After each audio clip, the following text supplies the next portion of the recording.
পৃথিবীতে একজন মানুষই শুধু জানতেন যে তিনি পৃথিবীতে কতদিন বাঁচবেন, সেটা হচ্ছে সাইয়েদনা আদম আলাইহিস সালাম। ওনাকে বলে দেওয়া হয়েছিল উমরুকা আলফু সানা, তুমি পৃথিবীতে বাঁচবে 1000 বছর।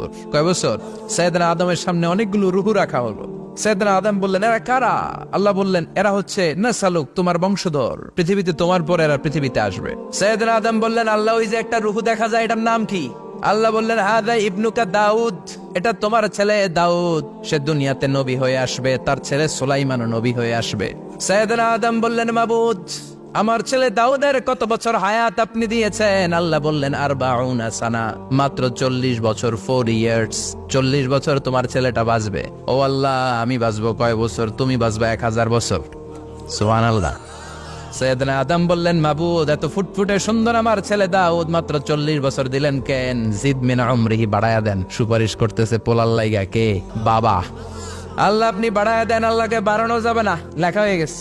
রুফিআতিল আকলাম ওয়া জাফফাতিস সুহুফ, কলম তুলে নেওয়া হয়েছে আর কালি শুকায় গেছে, আর কিছু করা যাবে? সাইয়েদনা আদম বললেন, মাবুদ, আমার 1000 বছর কেন দিলেন? আমার এই সুন্দর ফুটফুটে ছেলেটারে শুধুমাত্র 40 বছর কেন দিলেন? ও মাবুদ, আমার 1000 বছরের দরকার নাই, আমার 1000 বছর থেকে 60 বছর আমি আমার ছেলেরে দিয়ে দিলাম। দাউদ আলাইহিস সালাম বাঁচবে 40 বছর, তো বাপ আদম যদি আরো 60 দেয়, 40 আর 60 মিলে কত হয়? ভালো হিসাব বোঝে, 100। আর আদম আলাইহিস সালাম পেয়েছিলেন 1000 বছর, 60 কমে গেলে রইল কত? 940 বছর পৃথিবীতে থাকার পরে মালাকুল মাউত চলে এসেছে, কারণ এটা on time. The death will come on time, it never late, কখনো দেরি হয় না। আল্লাহ বললেন, লিকুল্লি উম্মাতিন আজালুন ফাইযা জাআ আজালুহুম লা ইস্তাখিরুনা সাআতান ওয়া লা ইস্তাকদিমুন। মৃত্যুর একটা নির্ধারিত সময় আমি বেঁধে দিয়েছি, অন টাইম। অন টাইমেই চলে আসে, 1 সেকেন্ড আগেও আসবে না, 1 সেকেন্ড পরেও আসবে না। 940 বছর বয়সে মালাকুল মাউত এসে হাজির, এসে বলল, জিতু আন আকবাদা রূহাক, রূহ কবজ করতে আসছি। আদম আলাইহিস সালাম বললেন, রূহ কবজ করতে আসছো মানে? আমি বাঁচবো তো 1000 বছর। কয় বছর? মালাকুল মাউত বললেন, না না, ওই যে আগের কথা স্মরণ করেন, আপনি 60 বছর দিয়া দিছিলেন। কয় না, আমি দেই নাই, আমি আরো বাঁচুম, আরো 60 বছর পাওনা আছি, আমি দেই নাই। মালাকুল মাউত বললেন, আপনি দিয়েছেন? আদম বলে, দেই নাই। মালাকুল মাউত বলে, আল্লাহ ঘটনা দেখেন, দিয়া কয় দেই নাই। আল্লাহ কয়, থাক, কথা কইস না, আয়া পর। নাসিয়া আদম ফানাসিয়া বানু, ভুলে গেছেন উনি। আমরা ভুলে যাই, আমরা খেয়ে বলছি খাই নাই, নিছিলাম পকেটে, কয় নেই নাই। এরকম ডাকাইত আছে না নাই? নাসিয়া আদম ফানাসিয়া বানু, বিশ্বনবী বললেন, আদম ভুলেছে তো তার সন্তানরাও ভুলে যায়। জাহাদা আদম ফাজাহাদাত যুররিয়াতু, আদম অস্বীকার করেছে, তার সন্তানরাও অস্বীকার করে। সেদিন থেকে আল কিতাব ওয়া শুহুদ, মানে লিখে রাখার সিস্টেম আর সাক্ষীর সিস্টেম চালু হয়েছে। সুবহানাল্লাহ পড়েন।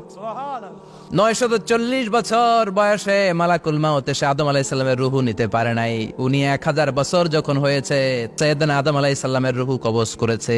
যেই দিন পৃথিবীর প্রথম মানব, প্রথম নবীর রূহ মালাকুল মাউত দুনিয়া এসে কবজ করেছে, ওই দিনটাও ছিল জুমাবার। আল্লাহু আকবার। আবার বিশ্বনবী বললেন, লা তাকুমুস সাআ ইল্লা ফি ইয়াউমিল জুমআহ, ইযা যুলজিলাতিল আরদু জিলজালাহা ওয়া আখরাজাতিল আরদু আসকালাহা, ইযা রুজ্জাতিল আরদু রাজ্জান ওয়া বুসাতিল জিবালু বাসসা। কিয়ামতের দিন পৃথিবীটাকে একটা প্রকম্পন দিয়ে কাঁপিয়ে দিবে কে? মারাত্মক একটা ঝাঁকুনি দিবে আল্লাহ, পুরো পৃথিবীটা কেঁপে ভেঙে চুরে খান খান হয়ে যাবে। এই ঝাঁকুনি আর আর্থকোয়েক, ভূমিকম্প এর ঘটনাটা যেদিন ঘটবে, ওই দিনটাও হচ্ছে জুমার দিন। কারণ দিন নয়, ফিহি খালাকাল্লাহু আদম, এই জুমার দিনে আল্লাহ তাআলা সাইয়েদনা আদম আলাইহিস সালামকে তৈরি করেছে। বিশ্বনবী বলেন, লাম্মা খালাকাল্লাহু আদম ওয়া কানা তুলুহু 60 যিরাআন, আল্লাহ তাআলা যখন আদম আলাইহিস সালামকে তৈরি করলেন, 60 হাত লম্বা করে তৈরি করলেন। আর আমরাও যারা জান্নাতে ঢুকবো, আমাদের আকৃতি থাকবে 60 হাত লম্বা। আল্লাহ সাইয়েদনা আদমকে তৈরি করলেন এই জুমার দিনে। আবার সাইয়েদনা আদম আলাইহিস সালামকে পৃথিবীর বুকে তিনি পাঠিয়ে দিয়েছিলেন এই জুমার দিনে। সুবহানাল্লাহ। কুলনা হাবিতু মিনহা জামিআ, ও আদম, go down with your wife, তোমার স্ত্রী হাওয়াকে নিয়ে পৃথিবীতে নামো। সাইয়েদনা আদম আলাইহিস সালামকে আল্লাহ তাআলা পাঠিয়েছিলেন শ্রীলঙ্কার একটা পাহাড়ে, অ্যাডামস পিক। ওখানে ঐতিহাসিকভাবে প্রমাণিত, এটা হাদিসে নেই, কুতুবুত তারিখে এসেছে। শ্রীলঙ্কা একটা পাহাড় আছে, কলম্বো থেকে অনেক দূর। ওই পাহাড়ের চূড়ায় সাইয়েদনা আদম আলাইহিস সালামের ফুটপ্রিন্ট আছে। ফুটপ্রিন্ট মানে পায়ের ছাপ। সুবহানাল্লাহ পড়ো। এটারে বলে ফিঙ্গারপ্রিন্ট। এটারে কি বলে? পায়ের গুলারে একজনের আঙ্গুলের ছাপের সাথে একজনের আঙ্গুলের ছাপের মিল নাই। শুধু তাই না, আমার এই আঙ্গুলের সাথে এই আঙ্গুলের ছাপের কোনো মিল নাই। আয়াহসাবুল ইনসানু আল্লান নাজমা ইযামা বালা কাদিরিনা আলা আন নুসাউইয়া বানানা। আল্লাহ বলেন, গোলাম তুমি মনে করেছো তোমার হাড্ডি গুড্ডি পচে যাবে, তোমাকে আমি একত্রিত করে আবার বানাতে পারবো না? বানানো তো অনেক দূরের কথা, আমি তো তোমার আঙ্গুলের ছাপগুলো সংরক্ষণ করে রেখেছি। চিল্লায় পড়েন আল্লাহু আকবার। 1880 সালে স্যার ফ্রান্সিস গাল্টন নামে একজন বিজ্ঞানী, তিনি আবিষ্কার করেছেন যে আমাদের আঙ্গুলের ছাপগুলো আলাদা, ফিঙ্গারপ্রিন্ট আলাদা। এই 10টা আঙ্গুলের একটার সাথে আরেকটার কোনো মিল নাই। এই পৃথিবীতে যদি 600 কোটি মানুষ হয় তাহলে 6000 কোটি আঙ্গুল, একটা আঙ্গুলের সাথে আরেকটা আঙ্গুলের ছাপের মিল আছে? যারা সিগনেচার দিতে পারে না এরা কি দেয়? টিপসই দেয়। সুবহানাল্লাহ। কি ম্যাজিক আল্লাহ আঙ্গুলে রেখে দিয়েছে, একটা আঙ্গুলের ছাপের সাথে আরেকটা আঙ্গুলের ছাপের মিল নাই। এখন এই বায়োমেট্রিক অথেন্টিকেশনের জন্য অনেক জায়গায় দিতে হয়। ইমিগ্রেশন পাস করবেন, গিভ ইউর ফিঙ্গারপ্রিন্ট। ভিসা করবেন, Schengen visa, European visa, provide your fingerprint first. Canadian এম্বাসিতে দিয়েছিলাম, সব আঙ্গুলের আলাদা আলাদা ফিঙ্গারপ্রিন্ট রেখেছে। এখন এটা অথেন্টিকেশনের জন্য সিকিউরিটি পারপাস খুব গুরুত্বপূর্ণ। কিন্তু 1500 বছর আগে, 1880 মানে কি 200 বছর তো না, 200 বছর আগে বিজ্ঞানীরা আবিষ্কার করলো। 1500 বছর আগে সূরাতুল কিয়ামার ভিতরে ফিঙ্গারপ্রিন্টের কথা বলেছে কে? আর পায়ের টারে বলে ফুটপ্রিন্ট। এটা প্রাণীদের ক্ষেত্রে প্রযোজ্য, কারণ প্রাণীদের আঙ্গুল নাই, আছে? ওদের আছে পা। বাঘের কয় পা? 4 পা। বাঘের হাত কয়টা? হাত নাই, ওদের পা, ফলে ওদের ফুটপ্রিন্ট লাগে। সুন্দরবনে কয়টা বাঘ আছে এটার একটা হিসাব আছে। কি করে বলে, কেমন করে হিসাব করে? বাঘের কাছে যে গুনে, চেহারা তো একরকম, একটারে 3 বার গুণ। কথা গণ কিভাবে গণে তাহলে? বাঘসুমারি হয় কিভাবে? ফুটপ্রিন্ট, পায়ের ছাপ। একটা বাঘের পায়ের ছাপের সাথে আরেকটা বাঘের পায়ের ছাপের কোনো মিল নাই। আবার কাবা ঘরের পাশে একটা ছোট্ট জায়গা আছে, এই জায়গার মধ্যে রব্বুল আলামিন সব নবীদের পিতা সাইয়েদনা ইব্রাহিম আলাইহিস সালামের ফুটপ্রিন্ট রেখে দিয়েছেন।